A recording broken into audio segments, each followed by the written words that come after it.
Hello, welcome to the first in our series on Twitter. You know, Twitter is a deceptively simple tool, and when many people look at it for the first time, they can't believe that it can actually be of much benefit to them. So if you're looking at Twitter for the first time, or you've been involved with it for some time but haven't quite got it working for you, then this is a good place to start. In this video, we're going to talk about how to open a Twitter account and give you some basic ideas about what Twitter can do for you, and then in later videos we'll discuss in more detail how to use Twitter effectively, and also we'll discuss various Twitter apps that are available. What's a Twitter app?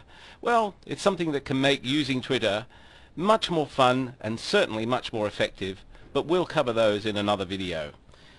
Well, let me start by introducing myself. Hello, I'm Rick Vatner. I'm the CEO of Better Alternative Communications, or on the internet we are BAC Network, www.bacnetwork.com.au, and we are internet marketing and social media consultants. And about a year ago we also launched an online TV style magazine called ESTV. And launching a magazine in this market, even if you've got a huge marketing budget, which is a rarity these days, is not an easy thing to do.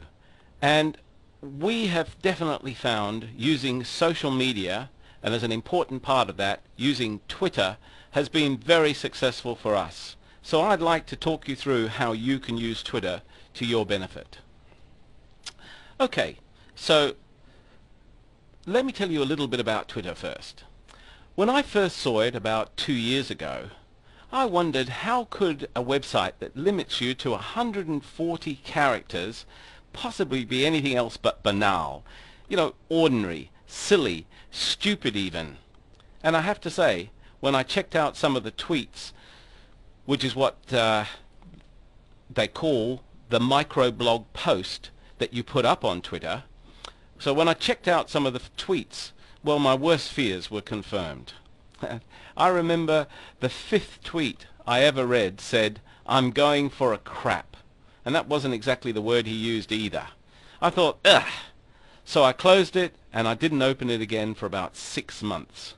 But during that time I kept hearing about it, I kept reading about it, so I finally came back to Twitter, and that was about 2 years ago.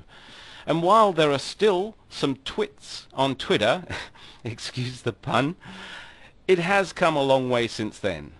And once you get the hang of it, you'll be surprised how much you can do with Twitter.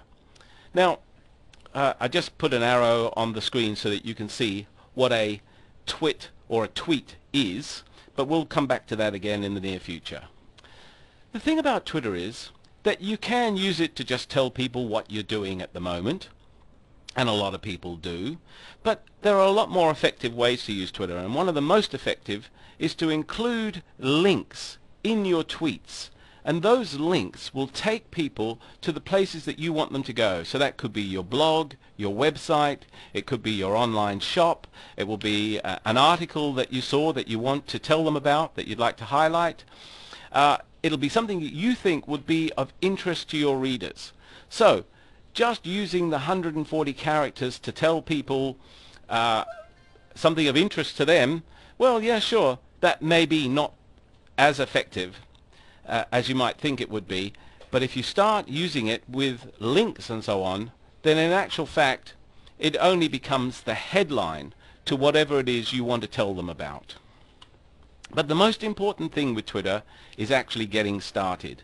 So the first thing to do is go to www.twitter.com, and when you get to the home page, there's 3 things I'd like to point out to you. The first one is that Twitter has a search box, and what that enables you to do is type in a topic that you're interested in. It could be a website like ESTV, or it could be something that's in the news today, and you want to find out what the conversation is about that topic right now. Well, go to this search box, type in the keywords for the topic, and you'll see what people are saying about that topic right now. So every time you search, you'll get different results. In addition to that, there's a section at the bottom of the page which includes links to a number of pages on the Twitter website where you'll get quite a bit more information and some good ideas about how to use Twitter and some of the things that they're introducing. And I've noticed that for the first time in a long time, Twitter is starting to bring out additional applications, or as we call them, apps, that will also make tweeting much more effective for you. So I certainly recommend that you go there. But the most important box on the page is the sign up one. So if you click on the green box, let's see what happens when you go through to the next page. And this is where you start filling in your form to get a Twitter account. And you're going to be quite surprised how easy it is. They really don't require very much information. The first thing they do want is your name. That's the name of the person that's going to own the account. And then you can choose a username. Now the username is important because that's what people are going to use to contact you, and that's the name you're going to use to promote your Twitter blog. When you have chosen a username, your address on Twitter will become www.twitter.com/ and then your username. So in our case, for example, it's www.twitter.com/ESTV. So many people that have Twitter accounts have more than one. Often they will take an account in their name, so that's their personal blog where they can talk about things that are of interest to them, and then they'll take another one in the name of their business, or if they've got multiple businesses, they'll have multiple accounts, one for each business. What I certainly recommend is that you go to Twitter as soon as possible and then register for an account both in your name and the name of your business or website, because you'll find that with millions and millions of users, quite often it can be difficult to get the name. Once you've got it, people will then use it on Twitter to send you messages. So when you want to send a message to someone, you just put the @ sign in front of it and then their username, and then when you type the message and send it, they'll receive a copy. But again, we'll cover that in a future video. Getting back to the username though, once you've chosen your username, Twitter will tell you whether you can have it, and if you can, you'll get the green box, but the thing that you dread most is getting the red box. If you do get the red box, then you've got to start becoming a little bit creative about choosing a name.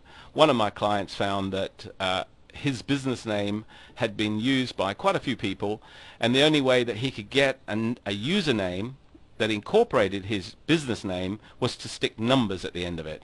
It's not quite as good, but if that's what you have to do, well, that's all you can do. I must say though that when we first registered on Twitter, ESTV was gone, so we took ESTV Sydney, and we've still got that account. But I noticed that the person that had ESTV wasn't using it, hadn't made a post for over a year, only had 2 followers. So I wrote to Twitter, and ultimately I was able to get the name back. So if your name is gone, but you notice that the person who's taken it is not using it properly or at all, then you could write to Twitter and see if they will transfer it to you. But the best bet is to get the name first, so get in as soon as possible.